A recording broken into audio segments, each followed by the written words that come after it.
You and we're constantly changing. Our bodies, our minds, our relationships, everything is in flux. But amidst this chaos, there's one constant, our sense of self.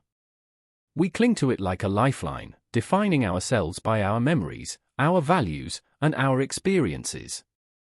But what if I told you that our sense of self is not as permanent as we think? That it's actually a fragile, ephemeral thing, prone to shifts and transformations just like everything else in life? Meet Maria, a 30-year-old artist who spent her entire life honing her craft. She's built an entire identity around being a painter, and her sense of self-worth is deeply tied to her creative output.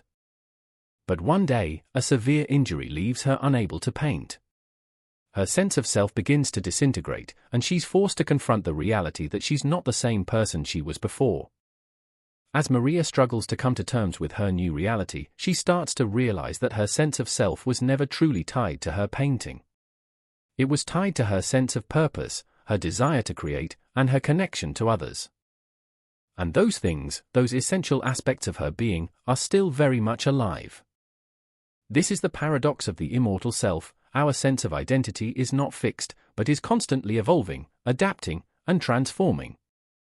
We're not the same person we were 10 years ago, nor will we be the same person 10 years from now.